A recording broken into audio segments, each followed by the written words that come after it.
कल्पना कीजिए, एक ऐसा समय जब इंसान के पास न महल थे, न शहर, न ही किसी किस्म की लिखित भाषा, लेकिन उसकी आंखों में सपने थे और हाथों में अद्भुत हुनर।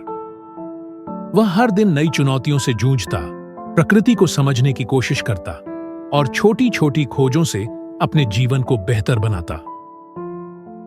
पत्थरों से आग जलाने और जानवरों का पीछा करने वाला यह इंसान अब अपने जीवन में एक नई क्रांति की दहलीज पर खड़ा था। और यहीं से शुरू हुआ नवपाषाण युग, एक ऐसा दौर जिसने इंसान को सिर्फ शिकार करने वाला प्राणी नहीं, बल्कि एक रचयिता, एक सृजनकर्ता बना दिया। गंगा घाटी की एक शांत सुबह। नदियों के किनारे बसे लोग अपने दैनिक जीवन में व्यस्त हैं। कोई पानी भर रहा है तो कोई शिकार से लौटकर आराम कर रहा है। इसी बीच किसी ने देखा कि जहां पहले भोजन के बीज गिरे थे, वहां अब छोटे-छोटे पौधे उग आए हैं। यह एक साधारण घटना लग सकती है, लेकिन यह इंसान के लिए प्रकृति का सबसे बड़ा सबक था। उसने समझा कि बीज मिट्टी में डालने से भोजन उपजा सकते हैं। यहीं से शुरू हुई खेती की कला, एक ऐसा ज्ञान जिसने इंसान के जीवन को हमेशा के लिए बदल दिया। गंगा यमुना के उपजाऊ मैदानों से लेकर कृष्णा गोदावरी की हरी भरी घाटियों तक इंसान की जिंदगी अब बदलने लगी थी। वे जंगलों में भटकने वाले शिकारी नहीं रहे। उन्होंने बीज बोने, फसल उगाने और अनाज को संभाल कर रखने की कला सीख ली थी। गेहूं, जौ और चावल जैसे अनाज अब उनकी थालियों का हिस्सा बनने लगे।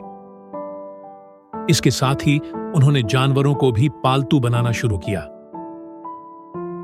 गाय, बकरी और भेड़ जैसे पशु केवल भोजन का साधन नहीं थे, बल्कि अब उनके साथी बन गए, उनके जीवन का अभिन्न हिस्सा।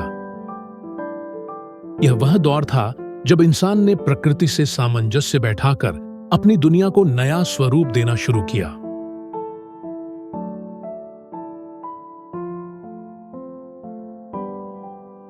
शिकार के लिए इधर उधर भटकने वाला इंसान अब स्थिर जीवन की ओर बढ़ने लगा। उसने ऐसे घर बनाना शुरू किया जो न केवल उसे सुरक्षित रखते, बल्कि मौसम की मार से भी बचाते। कश्मीर का बुर्ज होम इस बदलाव का शानदार उदाहरण है, जहां ठंड से बचने के लिए लोग जमीन के नीचे गड्ढों में घर बनाते थे। दूसरी ओर दक्षिण भारत में मिट्टी और पत्थर से गोल और चौकोर आकार के घर बनाए जाते। यह वह समय था जब इंसान ने घर को सिर्फ रहने की जगह नहीं, बल्कि अपनी पहचान का प्रतीक बना दिया।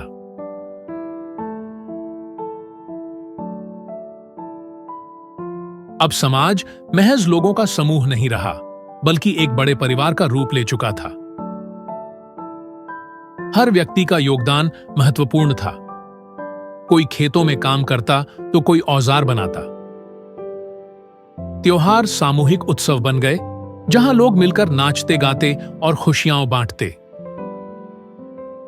इसी सामूहिक भावना के साथ गांवों की नींव रखी गई, जहां साझेदारी और सहयोग ने एक नए सामाजिक ढांचे को जन्म दिया। खेतों से उपजा अनाज अब केवल भूख मिटाने का साधन नहीं था, यह भविष्य के लिए भंडारित किया जाने लगा। मिट्टी के बर्तन इस काम में क्रांति लेकर आए।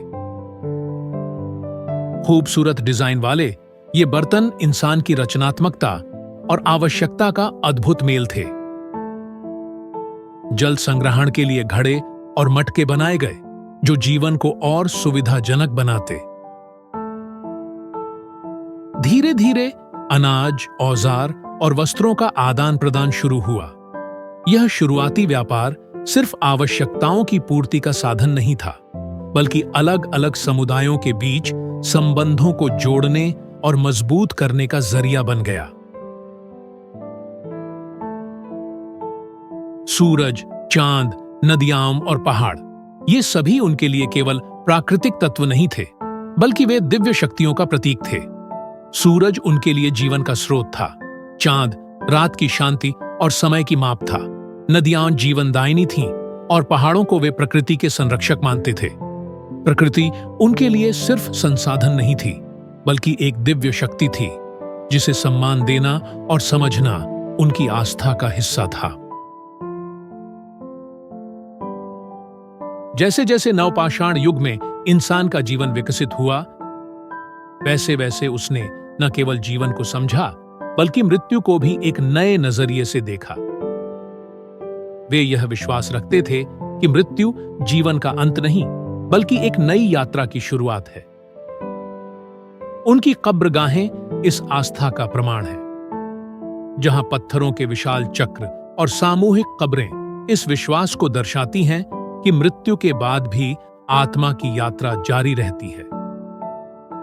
अपने प्रियजनों को विदा करते समय वे उनके साथ अनाज, मिट्टी के बर्तन और औजार भी रखते थे, यह सोचकर कि ये वस्तुएं उन्हें अगले जीवन में काम आएंगी। नवपाषाण युग की सबसे बड़ी देन थी सभ्यता की नींव। यह वह समय था जब इंसान ने प्रकृति के साथ तालमेल बिठाकर अपने जीवन को एक नई दिशा दी। अगर यह युग न होता तो शायद हड़प्पा और मोहनजोदड़ो जैसी अद्भुत सभ्यताएं कभी अस्तित्व में नहीं आती। आज हम जो पक्के घर, लहलहाते खेत और आधुनिक तकनीक देखते हैं, वे सब उसी युग में उठाए गए शुरुआती कदमों का नतीजा है। नवपाषाण युग की यह कहानी एक अंत नहीं है, बल्कि आधुनिकता की उस यात्रा की शुरुआत है जो आज भी जारी है।